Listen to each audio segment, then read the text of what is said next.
प्रथमे आपनारा भिडियोटी देखुन तारपर बोलছি। पहले आप ध्यान से सुनिए, उसकी बात मैं बताती हूँ। ये वीडियो आपको कैसा लगा जरूर कमेंट करके बताइएगा। तो लीजिए सुनिए। অনেকে আমাকে প্রশ্ন করছেন যে কংগ্রেস সভাপতির পদ ত্যাগ করবার পর আমি কি করব। এর উত্তরে আমি সর্বপ্রথমে আপনাদের স্মরণ করিয়ে দেব যে আজ ভারতবর্ষের সম্মুখে একটা মস্ত বড় সুযোগ উপস্থিত হয়েছে। এই সুযোগ যদি আমরা গ্রহণ করতে পারি, যদি ঠিক পথে চলে, কোনো তৃণমূল মানি না, কোনো বিজেপি মানি না, কোনো কংগ্রেস মানি না, শুধু একটাই কথা মানি, এই মানুষটা না থাকলে ভারতবর্ষ জীবনে স্বাধীনতা পেত না। তাই যারা এই মানুষটাকে নিয়ে খারাপ কথা বলছে তাদের লজ্জা হওয়া উচিত।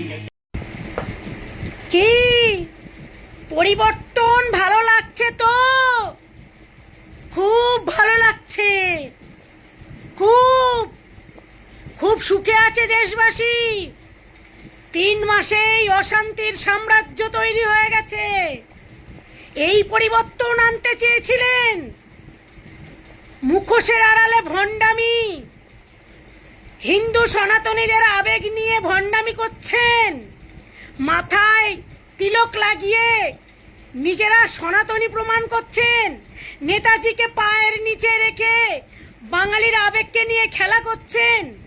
একজন মহান নেতা নেতাজিকে নিয়ে যখনই নোংরা কথা বলা হচ্ছে, নেতাজিকে পায়ের নিচে রেখে তাকে অসম্মান করা হচ্ছে, প্রত্যেকটা বাঙালির শিরায় উপশিরার ধমনীর রক্ত যদি ঠান্ডা থাকে সেই রক্তটাও গরম হয়ে যাবে। আর ভণ্ডামি করবেন না, কারণ বিনাশকালে বুদ্ধি নষ্ট হয়, সেটা এখন আপনাদের হচ্ছে। আর যেদিন আপনারা উচ্ছেদ হবেন না, সমূলে উৎপাটন হয়ে যাবেন, আপনাদের আর নাম নিশানা কোনো চিহ্ন খুঁজে পাওয়া যাবে না, চিহ্ন খুঁজে পাওয়া যাবে না।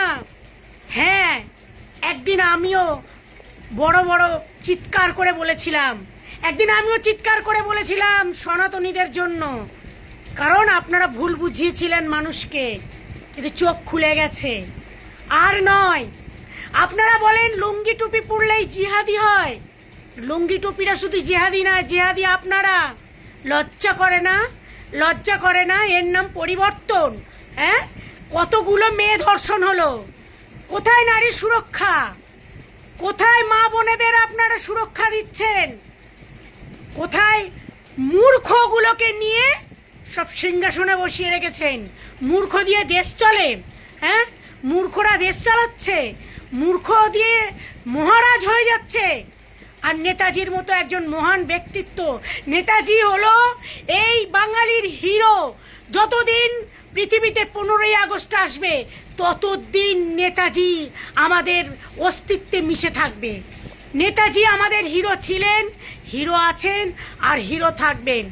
নেতাজিকে নিয়ে যখনই এই নোংরা রাজনীতি চলছে, তখন আর বেশি দিন আপনাদের টিকে থাকতে হবে না।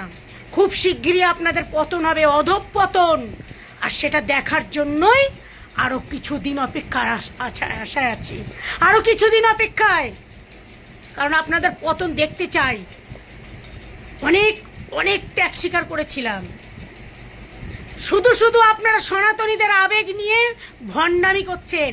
আপনাদের পুরোটাই ভণ্ড, ভণ্ডামির মুখোশ সবাই বুঝতে পারছে, পাবলিক আস্তে আস্তে। সেই মুখোশটা একদিন টেনে ছিঁড়ে দেব খুব তাড়াতাড়ি। প্রতিটা ব্লকে, প্রতিটা জায়গায় 3 মাসের মধ্যে দুর্নীতি হচ্ছে, সব জায়গায় দুর্নীতি হচ্ছে, তোলাবাজি হচ্ছে। রাতের অন্ধকারে আপনাদের সব সেটিং হয়ে যাচ্ছে, আর সাধারণ পাবলিককে হ্যারাসমেন্ট করছেন। লজ্জা বলে কিছু লাগে না আপনাদের? ছি, চোর, চোরটা, চিটিংবাজ সব আমে দুধে মিশে গেছেন। হ্যাঁ, আর নাটক করে সাধারণ পাবলিকের আবেগ নিয়ে খেলা করেছেন।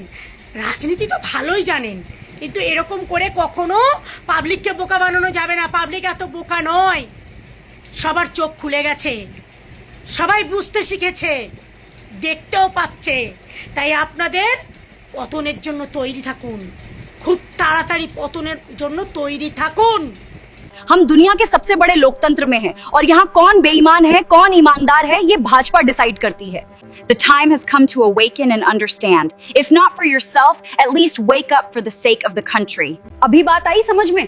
अगर अभी भी नहीं समझे तो ये गोमूत्र और गोबर की असर है। अरे भाई थोड़ा सा सोचिए, दिमाग किस लिए है? This country belongs to us, not to those who thrive on empty promises. How long will we let people be fooled? সবাই ভালো থাকবেন, ধন্যবাদ।